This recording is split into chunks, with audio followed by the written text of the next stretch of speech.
Thank you. Thank you. Am I on? Yes, good, okay.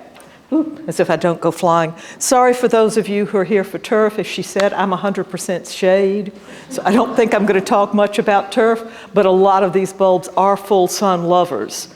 So, you know, maybe there'll be something here for you.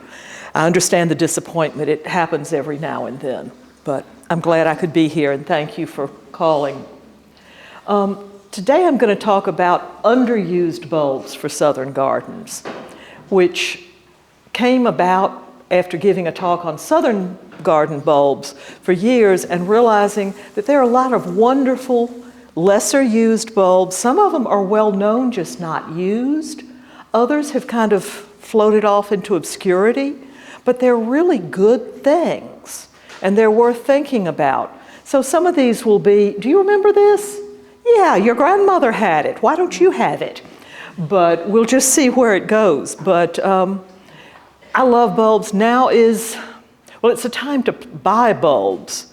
Really, bulbs started being available from the wholesalers back in July.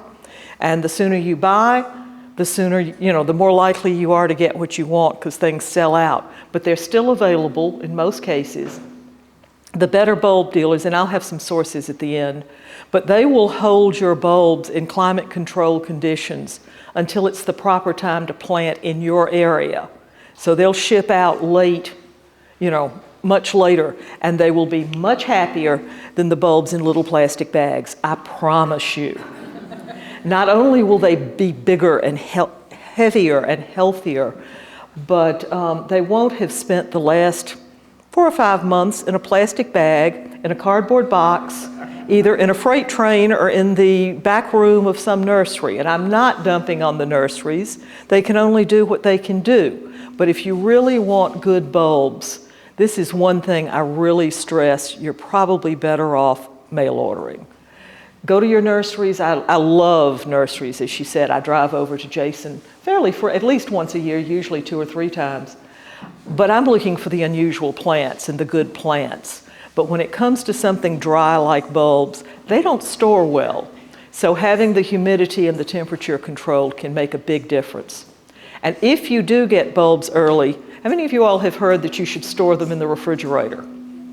Yeah, don't. Oh, I'm being redecorated. The reason I say that is when that started, I mean, everybody grew up with that, at least I did. Refrigerators weren't frost-free. Well, frost-free means that it's sucking all the humidity out of that. Have you noticed how your celery will shrivel up? The bulbs will do it too. And if you put them in plastic, then they just get too damp and they rot.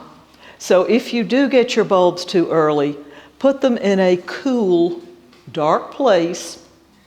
An unused area of your house is about right.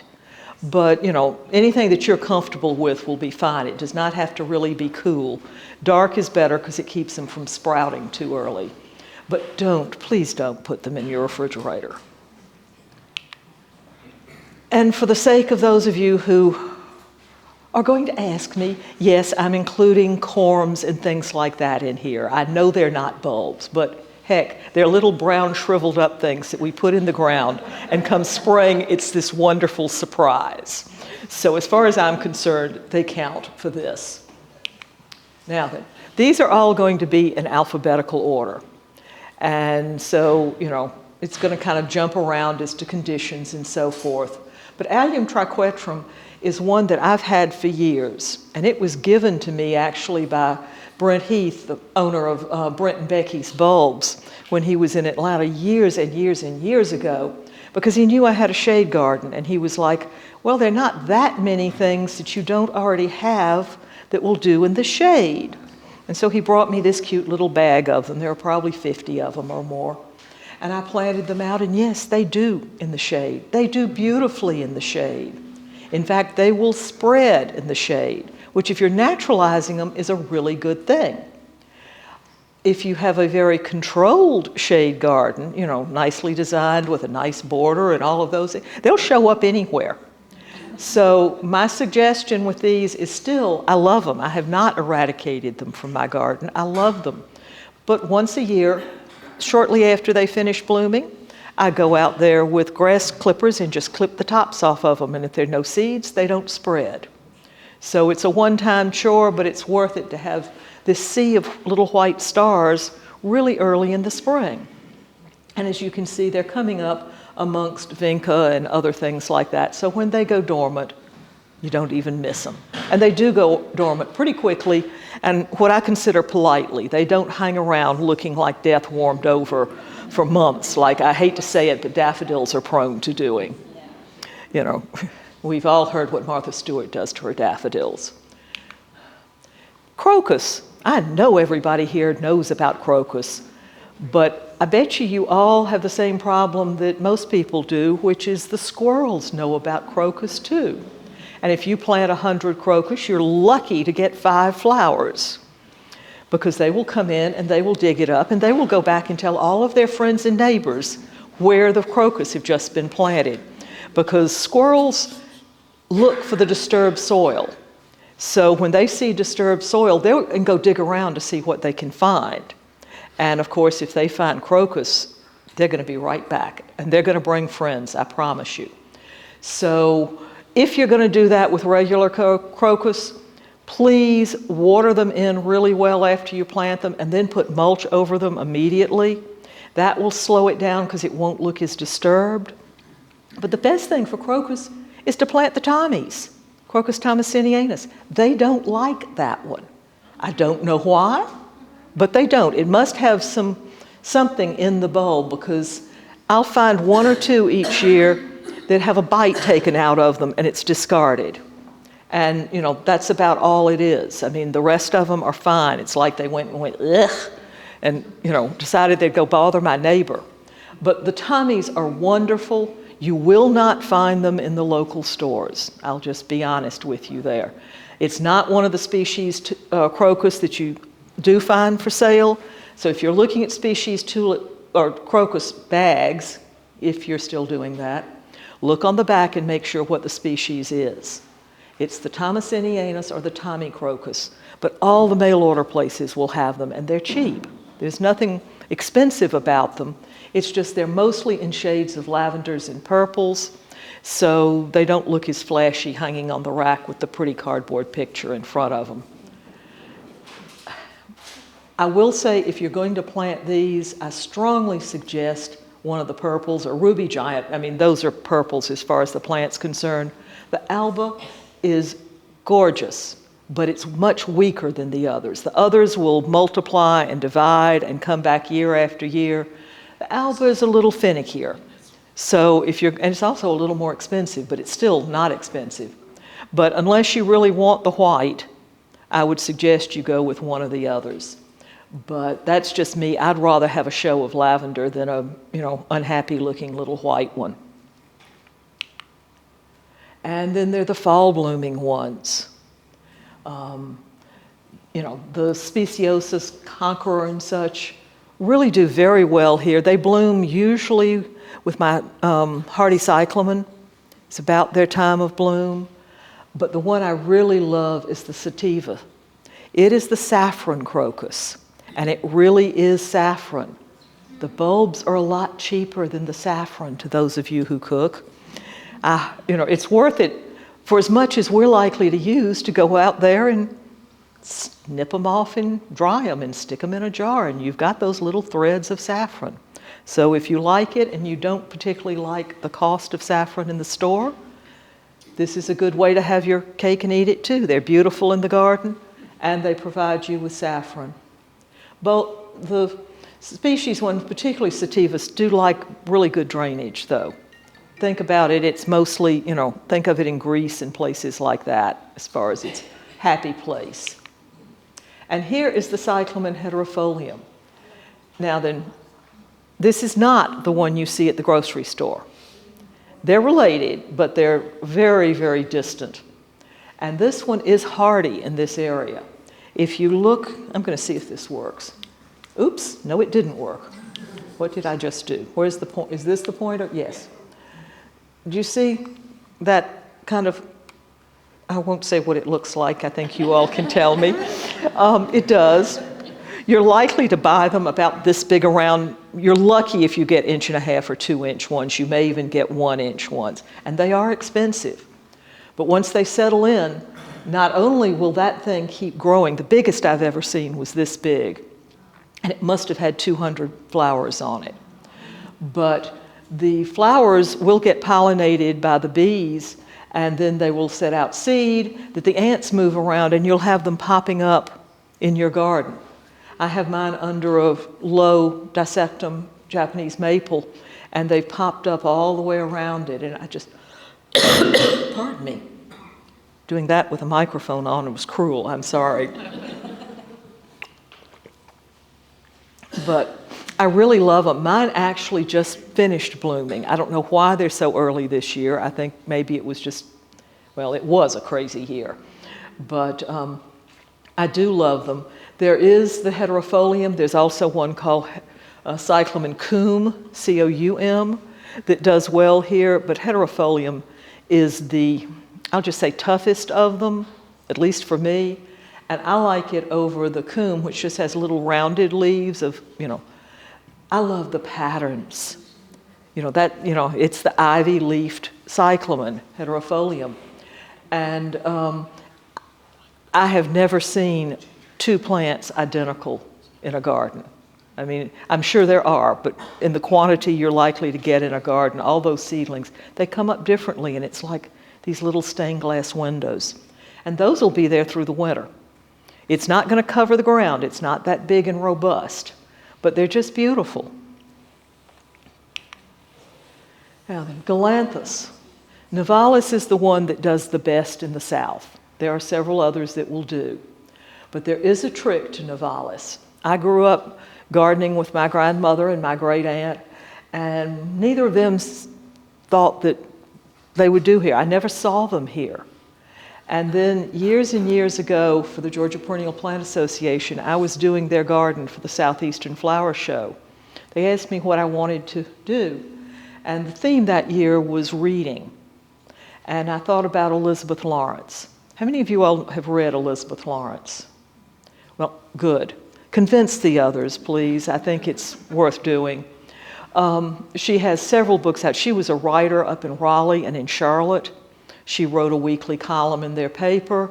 She wrote a number of books. It's like reading a letter from a good friend. But there's a lot of information in there that it's like talking to another gardener. You'll learn all sorts of things. And she had cyclamen everywhere and was giving them away to her friends. They were multiplying. And I thought, goodness, if she could grow them in Charlotte and Raleigh, I bet you they'd work in Atlanta. Well, they do. And they are not cheap, but they're worth having a few in a patch and letting it grow. The trick I did learn, though, from talking with Brent, you have to plant them early, now. September is as late as you would want to plant them, because they come up and they bloom usually in January. And if they don't have time from September to then to get their roots established and all of that, they just don't have the oomph. They might come up and put up a little short-stemmed flower, but it's not going to be a happy plant, and you probably won't have it the next year. So get them early. Do not let them sit on your counter. The bulbs are about the size of my little fingernail, if that gives you an idea of how tiny they are. So they dry out in no time at all. But I do love them. I would hate to have a garden without them. And I keep adding more every year.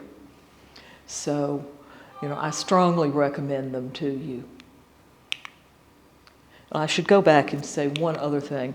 For those of you who haven't heard me before, I not only am a shade gardener, but I'm passionate about the winter garden, because we have so much wonderful weather during the winter.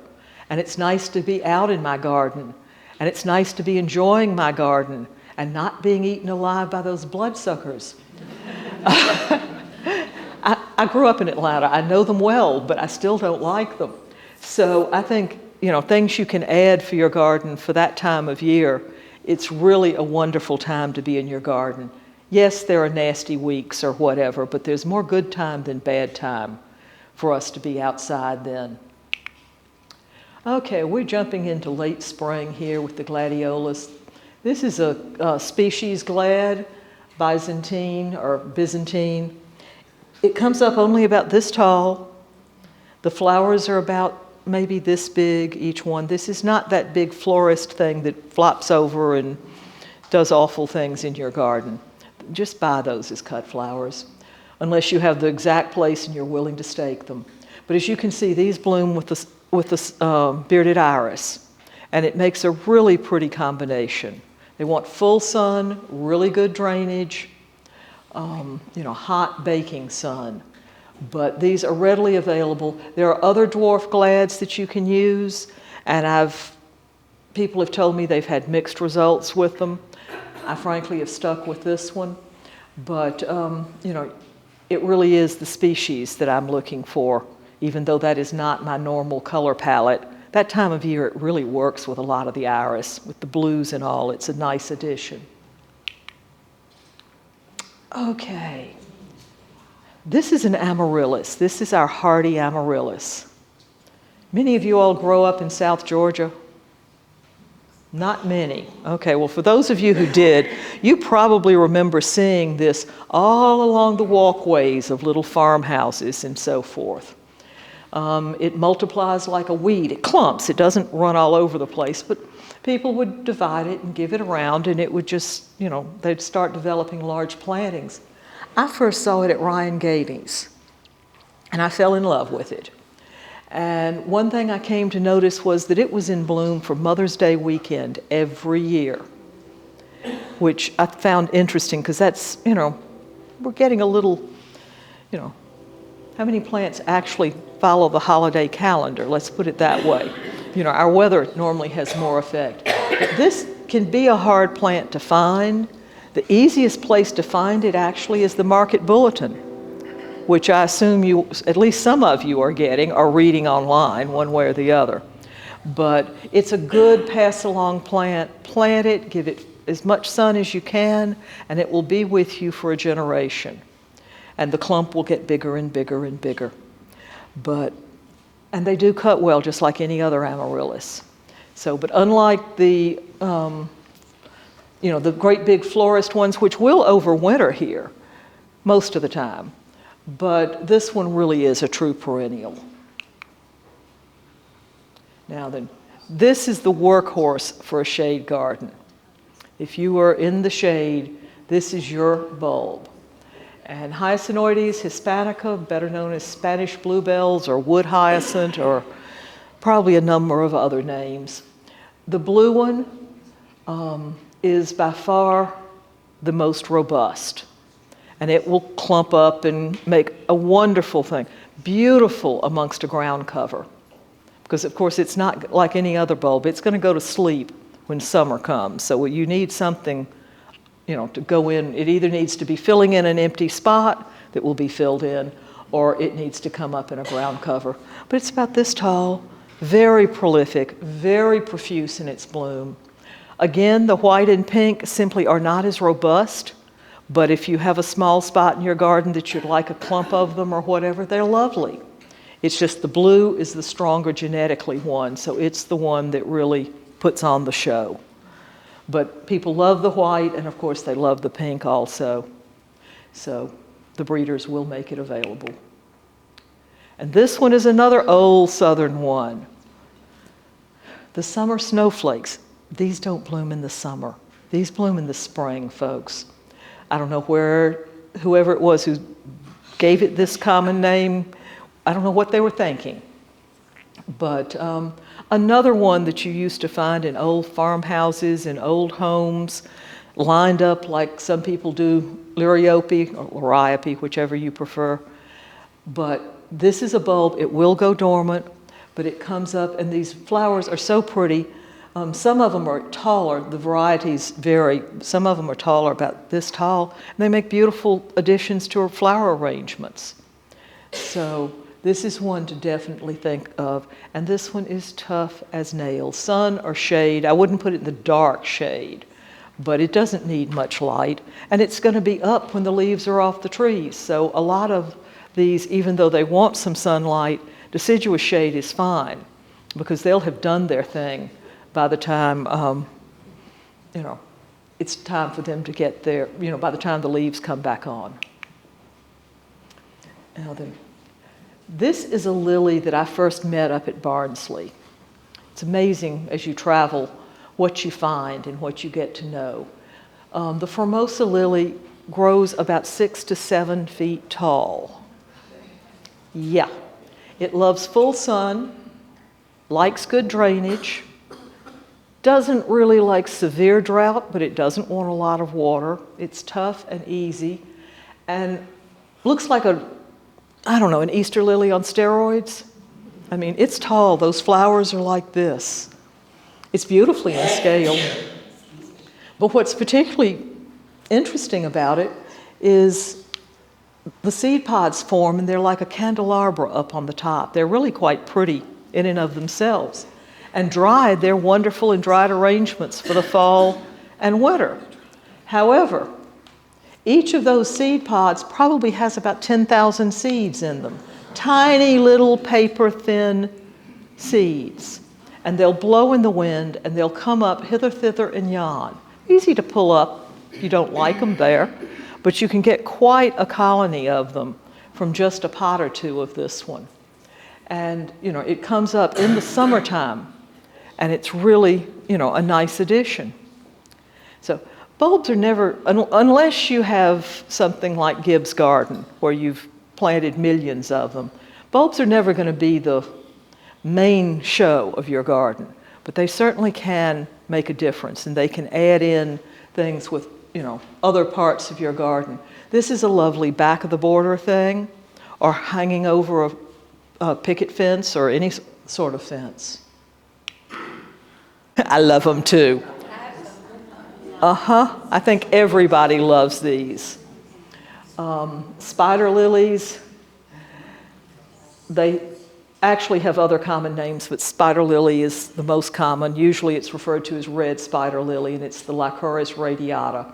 There are 2 strains. One bloomed about 3 or 4 weeks ago. The other one is just blooming now. They are the same species. They've just developed, a different bloom pattern. We noticed that first at Oakland, and we were wondering why was this lot covered with them and these weren't blooming, and then a month later, here come these. Well, they've got it in them. I've also grown the yellow one and the white one. I've never tried the pink one. But the yellow and white do in this area. They're more expensive, they're harder to find, they're not as robust. That's usually why they're more expensive. But the red one is readily available. I'm sure you have friends who would divide a clump, or the market bulletin, or you can mail order them dormant. But one trick about these is they don't like to be dug dormant. And if they go dormant, when you get them from a friend, get them with the growth still on them. It's called in the green by bulb people. If you let them dry out completely and go fully dormant, and you plant them, they'll come back. You'll get them. But they will sulk and probably not bloom for the first year or 2. So just accept the fact that if that's the way you end up having to get them, you're making an investment in the future.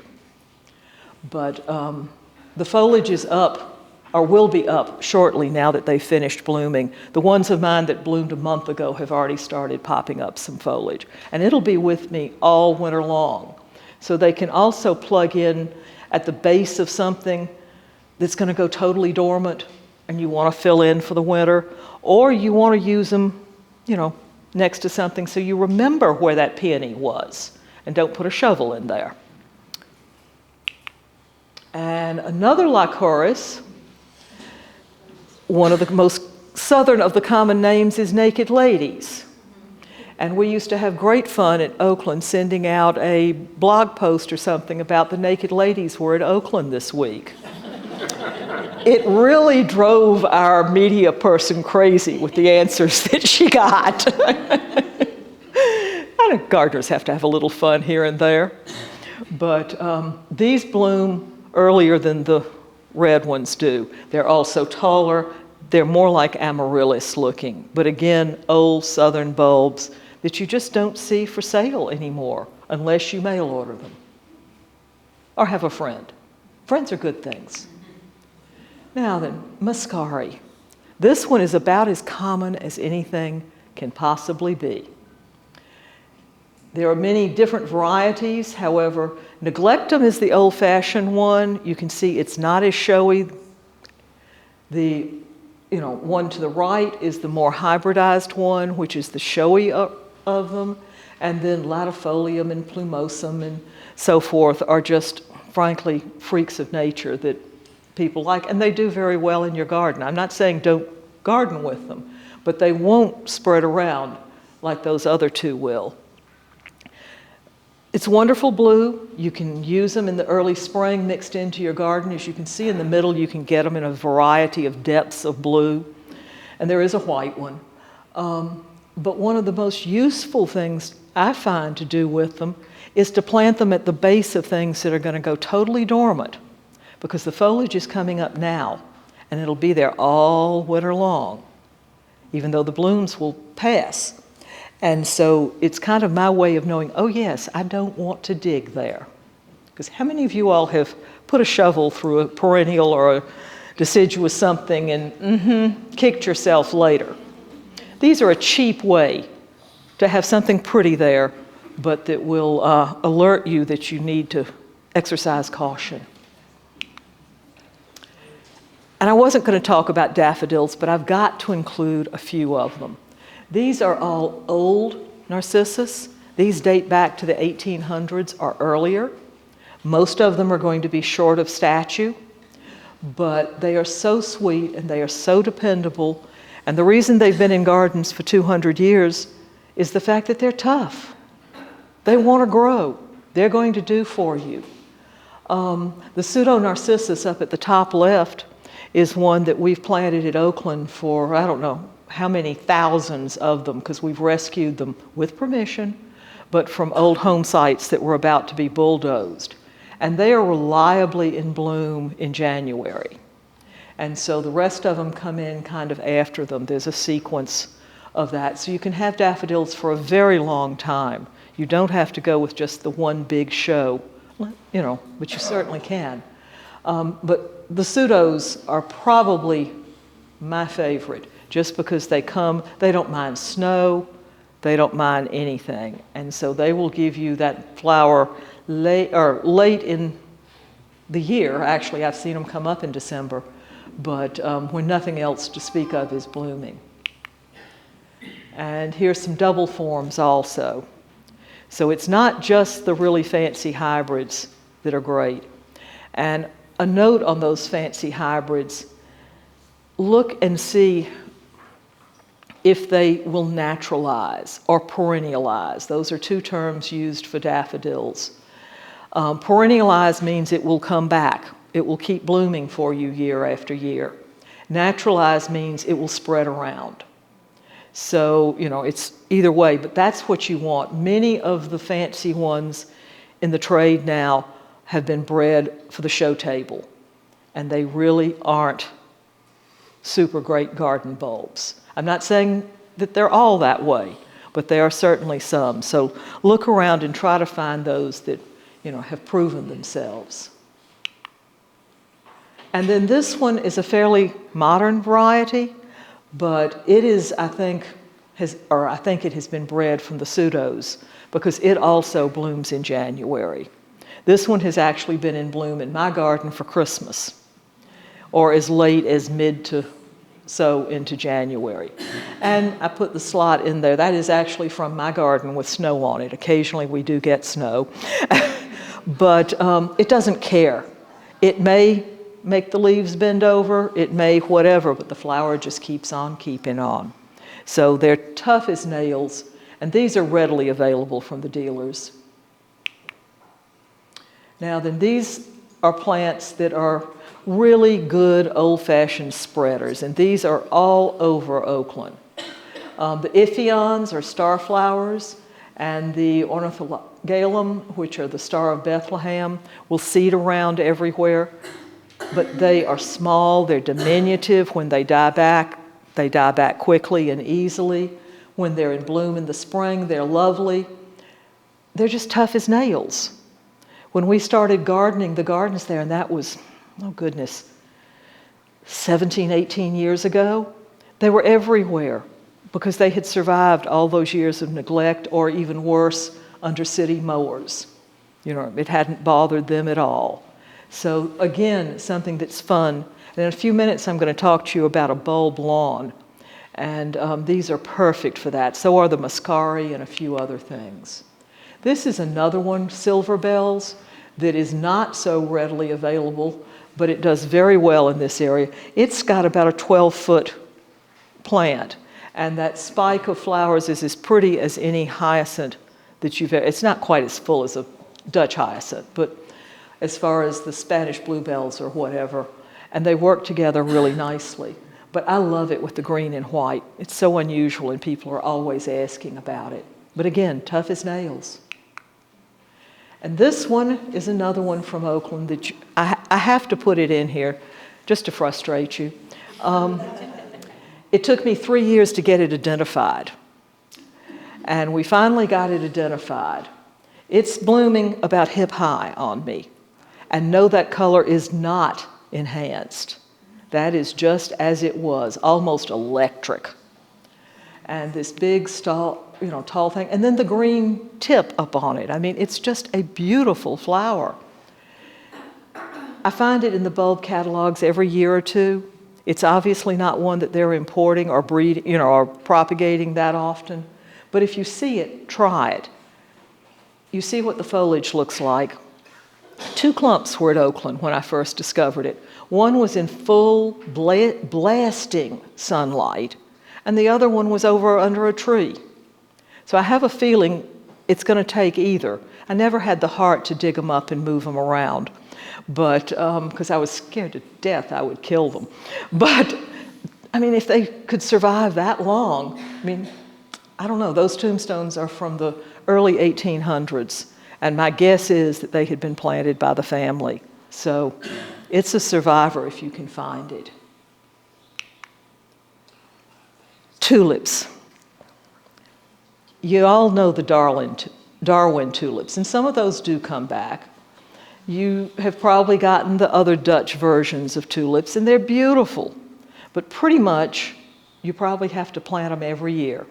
You might get 5 or 10% back the second year. You'll get foliage, but not flowers. The lady tulips, particularly Tulipa cluisiana, will come back year after year after year after year after year, and they will multiply, and they will bloom, and they will even bloom in light shade. They're only about this tall. That stem is very thin. They're very wispy. The flowers are, like that. They're not small, but they're not great big Darwin-type flowers. But I just love them. And, if you have a child that shares your garden with you, they really love the fact that it opens every morning when the sun comes up, and then it closes up in the evening. And it just seems to intrigue children to see that that plant is doing that over and over and over again.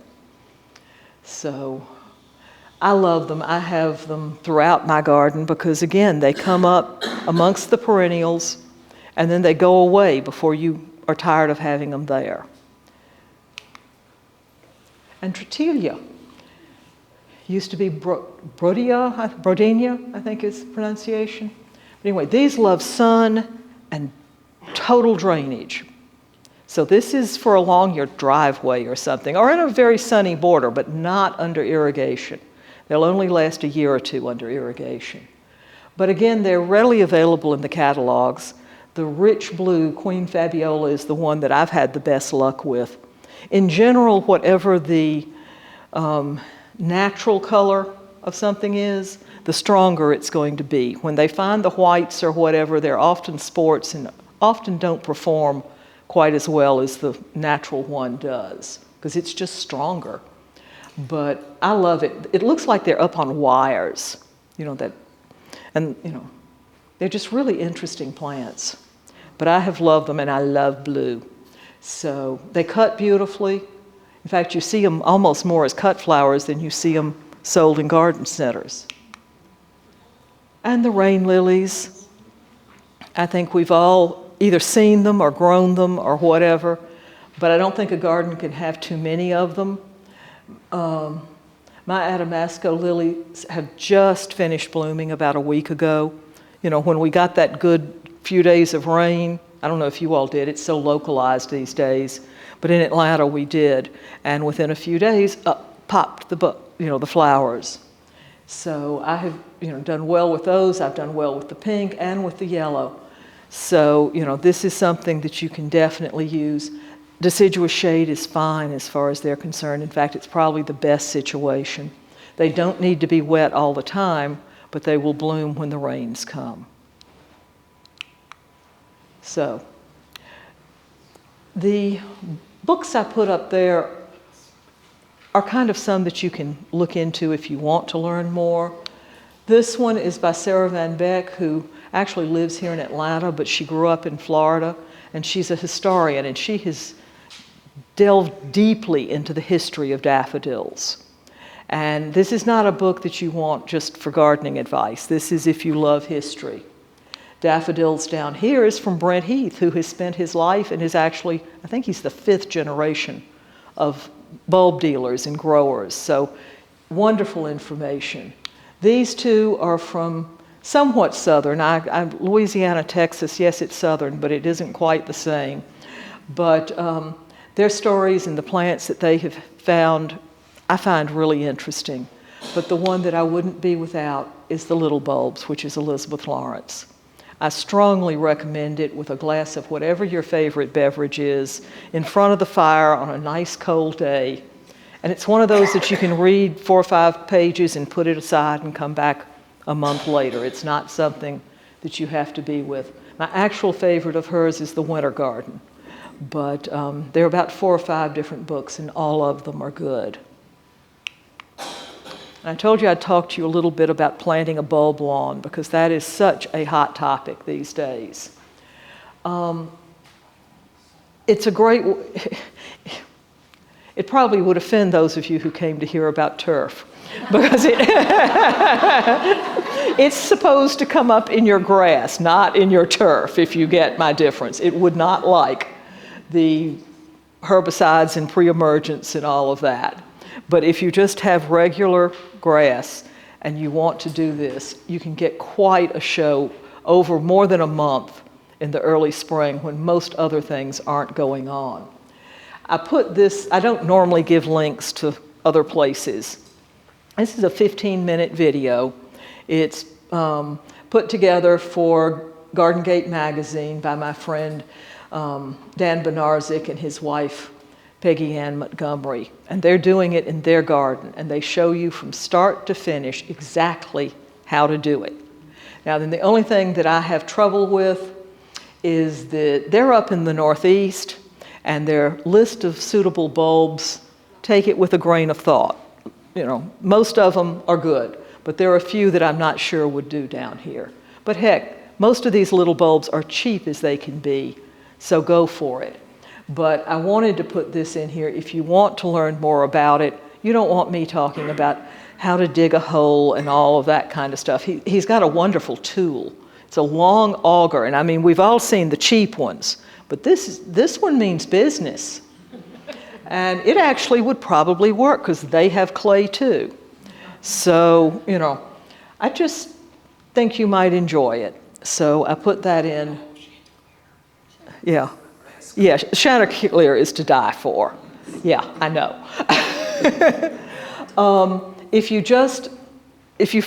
don't catch the YouTube address or Garden Gate or whatever, if you just throw Dan Bulb Yard at Google, it will come up. So it's not hard to find. There is also one out from Joe Lample, who I believe is going to be your speaker in a coming month. He's at the Georgia Master Gardeners. Georgia Master Gardeners, okay. And he's around here, but his thing is less visual and more read his article online.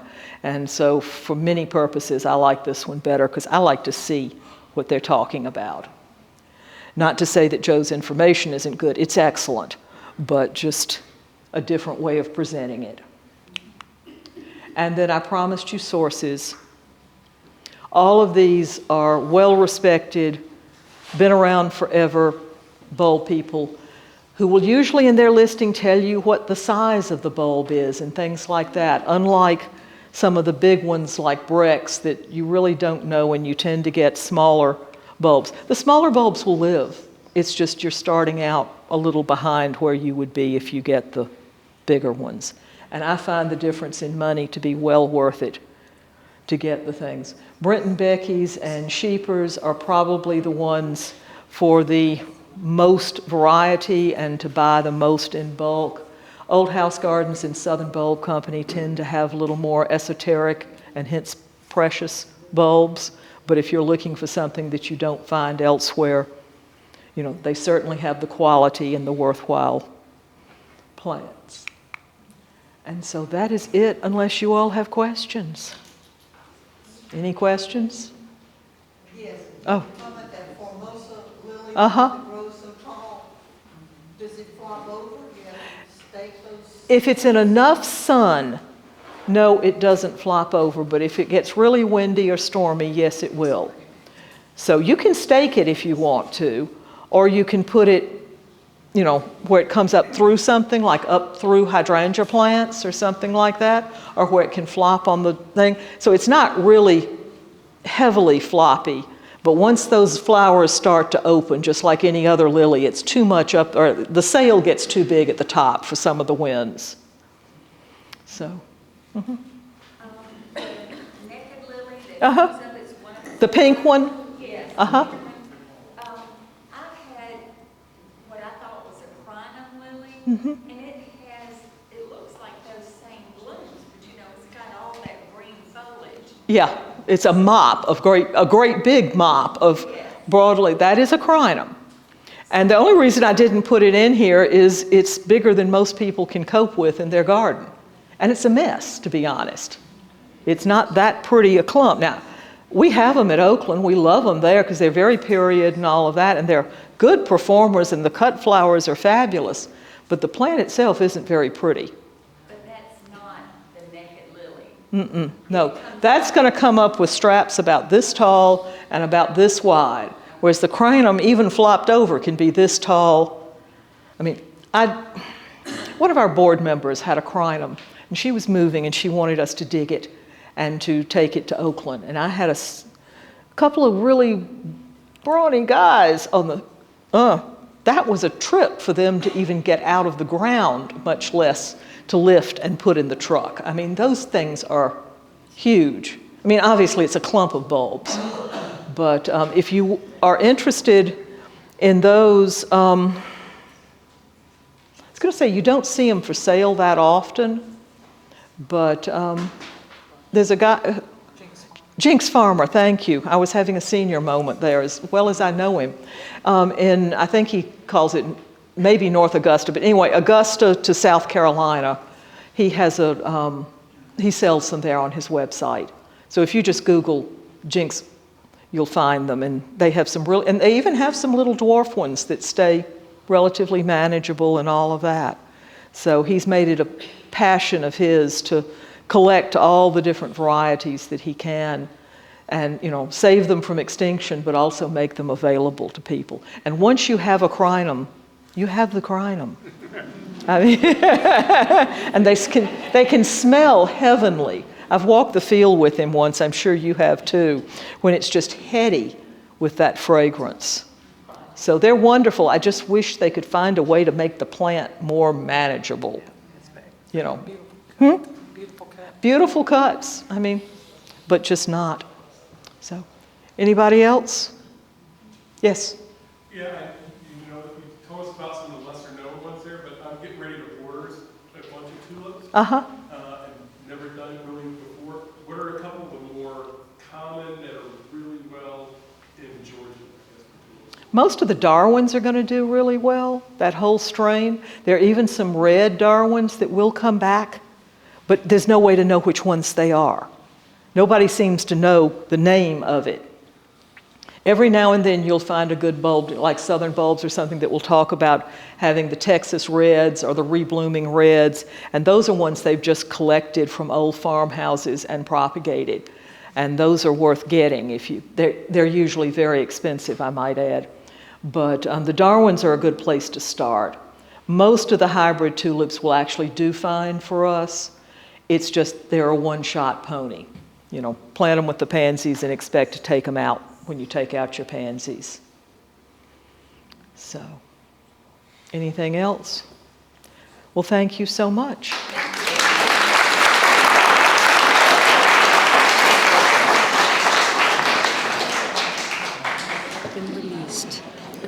Thank you so much, Sarah. And